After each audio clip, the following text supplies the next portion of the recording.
Hello guys, welcome back to our channel Ella Angkasa tentang hukum. Di video kali ini kita akan membahas terkait fungsi dan tujuan hukum.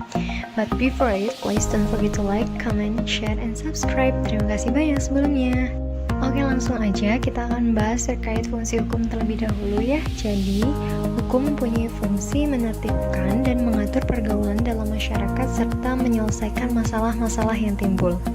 Dan dalam perkembangan masyarakat, fungsi hukum dapat terdiri dari yang pertama, sebagai alat pengatur tata tertib hubungan masyarakat. Fungsi hukum di sini yaitu memberi petunjuk untuk kehidupan atau Lebensvorschriften, apa yang harus diperbuat dan mana yang tidak boleh diperbuat, sehingga semuanya berjalan dengan tertib dan teratur.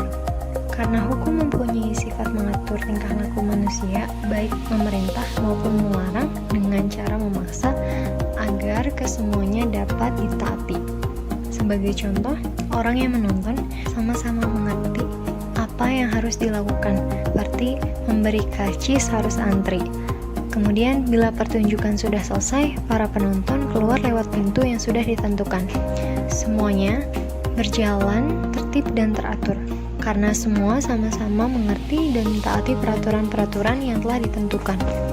Yang kedua, sebagai sarana untuk mewujudkan keadilan sosial lahir dan batin. Seperti hukum mempunyai ciri memerintah dan melarang. Yang kedua, hukum mempunyai sifat memaksa. Yang ketiga, hukum mempunyai daya yang mengikat fisik dan psikologis. Karena hal-hal tersebut, hukum dapat memberi keadilan dengan menentukan siapa yang salah dan siapa yang benar. Contoh, seseorang yang berhutang harus membayar hutangnya. Nah, di sini hukum sebagai sarana perwujudan daripada keadilan. Yang ketiga, sebagai penggerak pembangunan. Daya mengikat dan memaksa dari hukum dapat digunakan atau didayagunakan untuk menggerakkan pembangunan. Di sini, hukum dijadikan alat untuk membawa masyarakat ke arah lebih maju. Namun, sering timbul konflik bahwa hukum hanya melaksanakan dan mendesak masyarakat, sedangkan aparatur otoritas lepas dari kontrol hukum. Yang keempat, sebagai fungsi kritis hukum. Sujono Dirjosisworo dalam bukunya Pengantar Ilmu Hukum halaman 155 mengatakan, dewasa ini sedang berkembang suatu pandangan bahwa hukum mempunyai fungsi kritis, yaitu daya kerja hukum tidak semata-mata melakukan pengawasan pada aparatur pengawasan atau pada aparatur pemerintah atau petugas saja, melainkan aparatur penegak hukum termasuk pula di dalamnya. Next, kita akan membahas terkait tujuan hukum. Jadi, banyak berbagai pendapat yang berbeda-beda tentang tujuan hukum. Ada yang berpendapat tujuan hukum itu kedamaian, keadilan, kepastian hukum, dan sebagainya. Tapi secara literatur dikenal beberapa teori tentang tujuan hukum. Yang pertama, Aristoteles atau teori etis. Jadi hukum ini semata-mata untuk bertujuan keadilan. Isi tujuan hukum ditentukan oleh keyakinan kita yang etis tentang yang adil dan yang tidak. Dengan kata lain, hukum menurut teori ini bertujuan untuk mewujudkan keadilan. Yang kedua, Jeremy Bentham atau teori Eulytistis. Menurut teori ini, hukum ingin menjamin kebahagiaan yang terbesar bagi manusia dalam jumlah yang sebanyak-banyaknya. Pada hakikatnya, menurut teori ini, hukum adalah manfaat dalam menghasilkan kesenangan atau kebahagiaan yang terbesar bagi jumlah yang terbanyak. Yang ketiga, teori campuran. Menurut Muhtar Kusumaatmadja, tujuan pokok dan pertama dari hukum adalah ketertiban.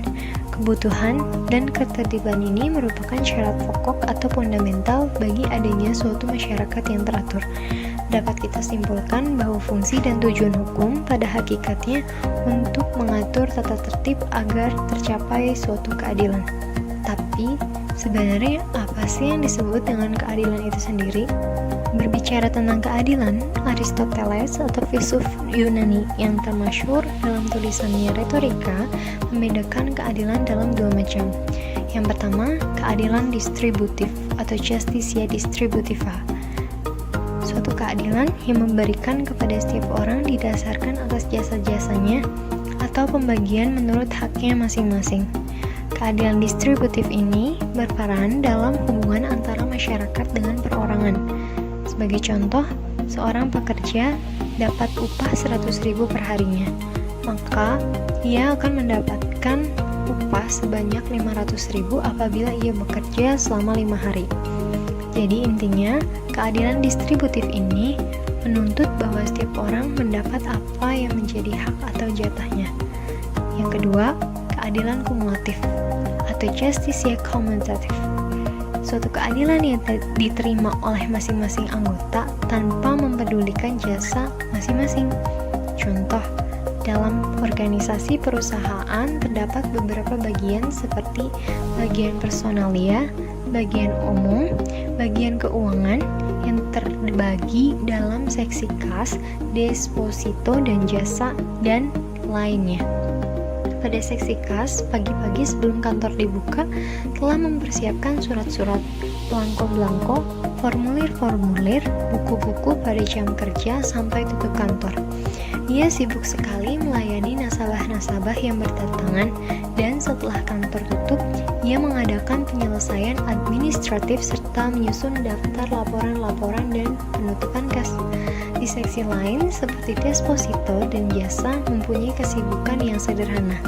Karena petugas tersebut sama-sama berpangkat kepala seksi, maka gajinya sama besarnya tanpa mengingat berat ringannya pekerjaan.